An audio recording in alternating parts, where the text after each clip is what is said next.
But also what we have been doing is writing songs. Okay, I'll pass it over to Pat and he'll explain to you about the guitar. We've been writing songs around the instrument. Please come in. And then we'll play some live tracks of some warm up a bit, and then we can maybe have a few questions, and then we can just have fun. And we'll have a shot with the kids. Go right ahead. Well, this is a hybrid instrument. It's not really a guitar. That's the first thing. Well, it took a while to figure that out. Once I did, things got a lot easier. So I wasn't trying to play like a guitar all the time. It's basically 3 strings of a bass guitar sandwiched with the highest 5, like no E string on an electric guitar. And it's got 2 outputs, so guitar generally comes to that side.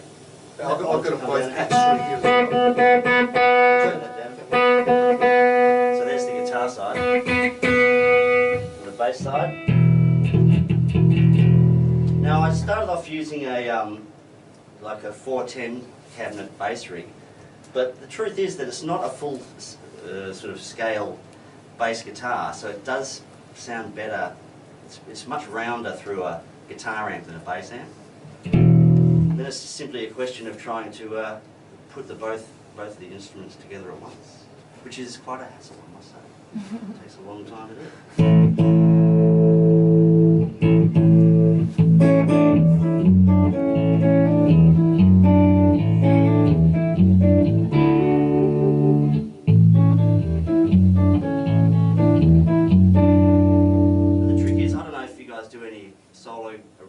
Guitar players, you do solo arrangements of things where you kind of have like a bass line accompanying the melody of the song just on the instrument.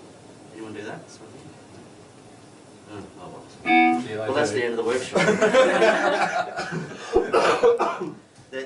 The one thing to remember when you're trying to create a piece of music just for one instrument, but sort of recreate the whole song, is the bass part and the melody part, the notes can either really be only in 2 places at the same time or in between each other. So in theory that makes it less confusing, but in reality it's still confusing. But yeah, that clears it up a bit. Now the fanned frets, the concept behind that is because bass guitar has a wider scale length, so the frets are wider apart. The only way they could get it into tune on the one neck was to find a way so that the bass frets ended up being wider than the guitar side, so they sort of fanned them to do that. Someone's crunched the numbers. Which is pretty mad.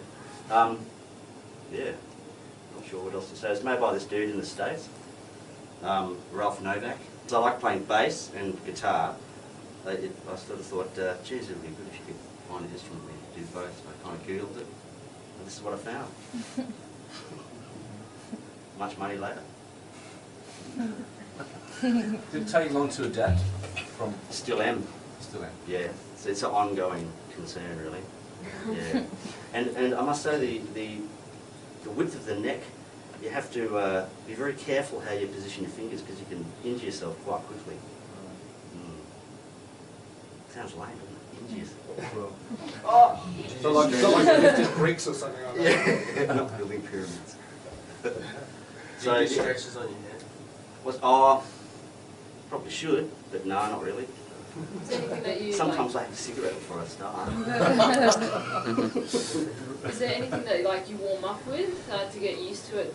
I've started doing that actually because I started to get some really significant pain in my hands. So what I do is I've got this little ukulele guitar, and under normal circumstances I'm going to get that out. Had a bit of a belt on that first just to limber up a bit. Yeah, cool. Yeah, it's a good idea to do that actually. Otherwise the first song's a bit of a chuck away really. So really, at the end of the day, we've sort of coined the phrase heavy elevator music. It's like what we found is like we try to sort of sit into a room and be a little bit in the background, but not too in the, so that like people can sit there and enjoy their drinks and have their conversations, and they look around, oh, there's a band there. You don't do any vocals, do you? Oh, occasionally we might get a vocalist in, but we, it's not, generally we're just trying to do the, Yeah, the laid back, cruisy sort of Background type. type music. So it's sort of funky and cruisy, and it can be quite ongoing. So it's not. Sometimes it just doesn't go anywhere. It just sort of goes and goes and goes. Yeah. So, but We're like I known say, to do an entire set with one chord. that's right. Wow. We don't want to make it too hard for ourselves.